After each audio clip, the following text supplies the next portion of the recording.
Greetings everyone, and welcome to the third edition of DrClay's Spooky TF2 Tales, Part 3.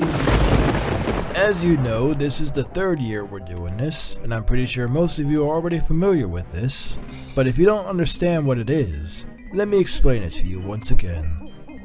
Just like the last 2 years, this is where we examine various moments that occurred in TF2 and needlessly exaggerate it to make it sound spooky. I mean, we look at scary moments. I'm Clay, and that's... And that's Heinrich. Now that we got the formalities out of the way, let's get on with our first story. It is called... Hey, we were late the past 2 years. I'm not taking any chances this time. This isn't rushing. This is convenience. Wrong book. You humans and your mistakes are pathetic. Who's this guy? I am one of the TF2 bots. And, you're here because? As a bot, it is my job to ruin any TF2 experience, and that includes this one. Alright, well, the more the merrier. Replacement? No, he's not your replacement. Our first tale is about a demo man who finds himself with an enemy from an unexpected location. I call it the Traitoristic Airblast. Yeah, I know it's not an actual word, but more syllables make it sound cool.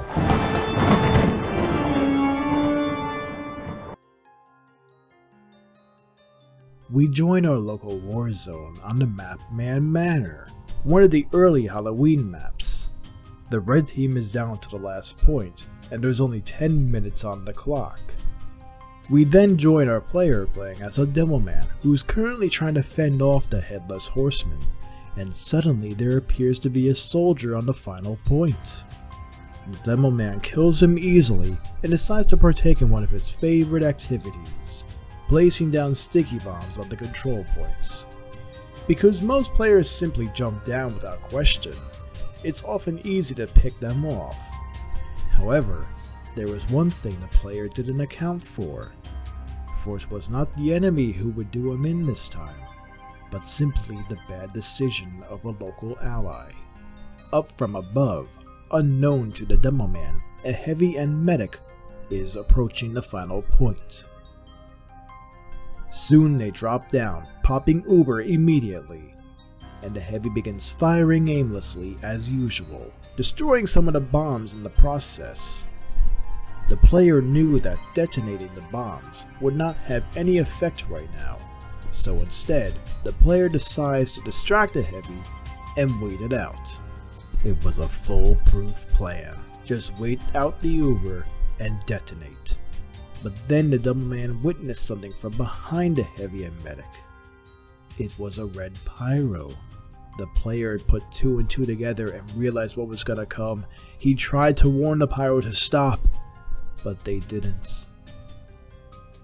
Soon the red pyro air blasted the heavy towards the demo, ruining the sticky trap and pushing the danger closer to the player, sealing his fate. A fine example of how WM2 is not always the best answer.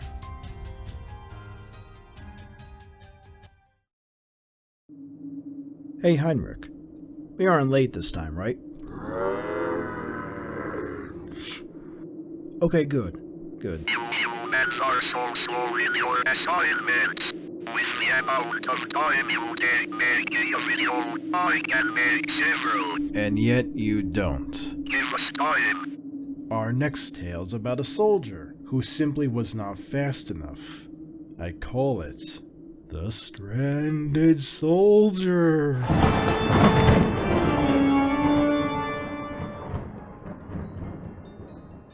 This terrifying tale takes place on the map Hell Tower, one of my personal favorite maps.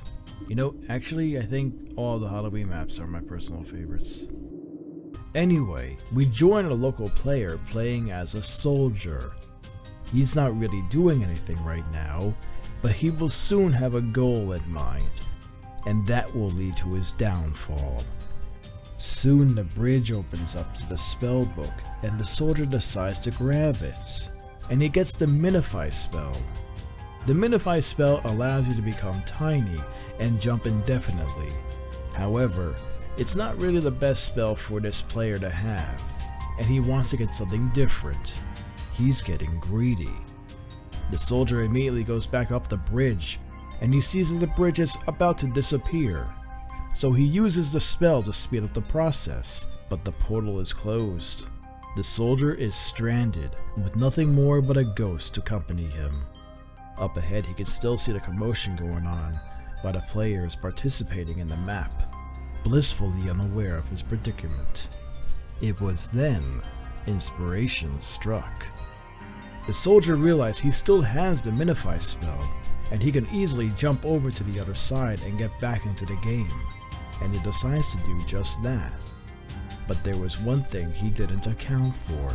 The player was unaware when you were scared by a ghost, you were unable to jump, and thus instead of jumping, the soldier merely plunged to his death. The lesson here is, never be too greedy and always look before you leap. A lesson the soldier learned all too late. Ooh, I tell you one thing, that one always gives me goosebumps. I've seen that happen many times. Many players often get stranded on that little area, unable to do anything about it.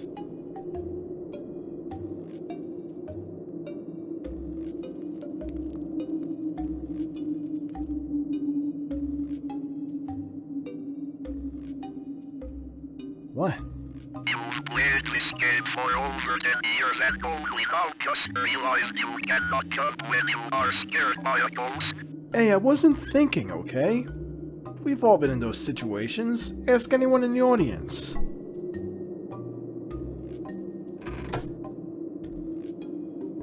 Our last tale is about a scout who gets killed despite not being aimed at.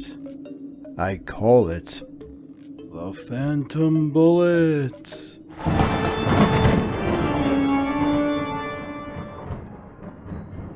This shocking tale takes place on the map Viaduct, where we will be joining a local player playing as a scout for the blue team. The round is about to end, and the blue team currently controls the hill.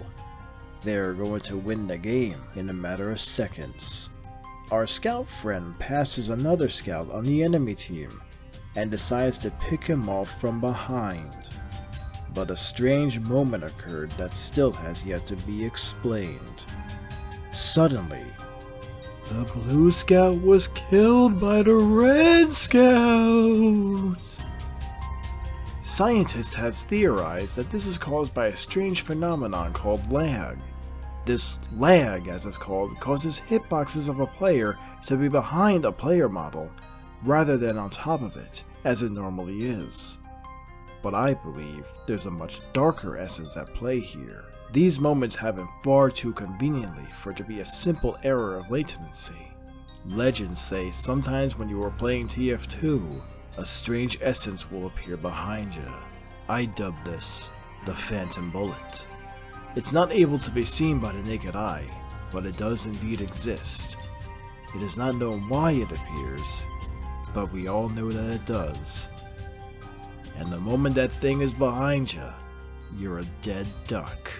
So whenever you're playing TF2, be sure to watch your back, because sometimes it isn't just spies trying to backstab you.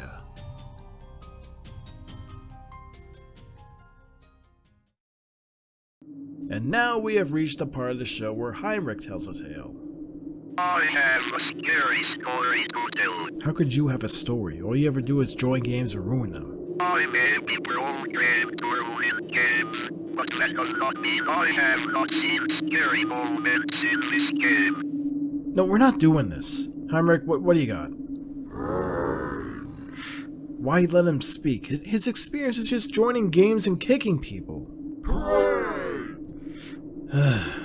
Alright, robot, you got Heinrich's approval. Go ahead and hit us with your tale. Very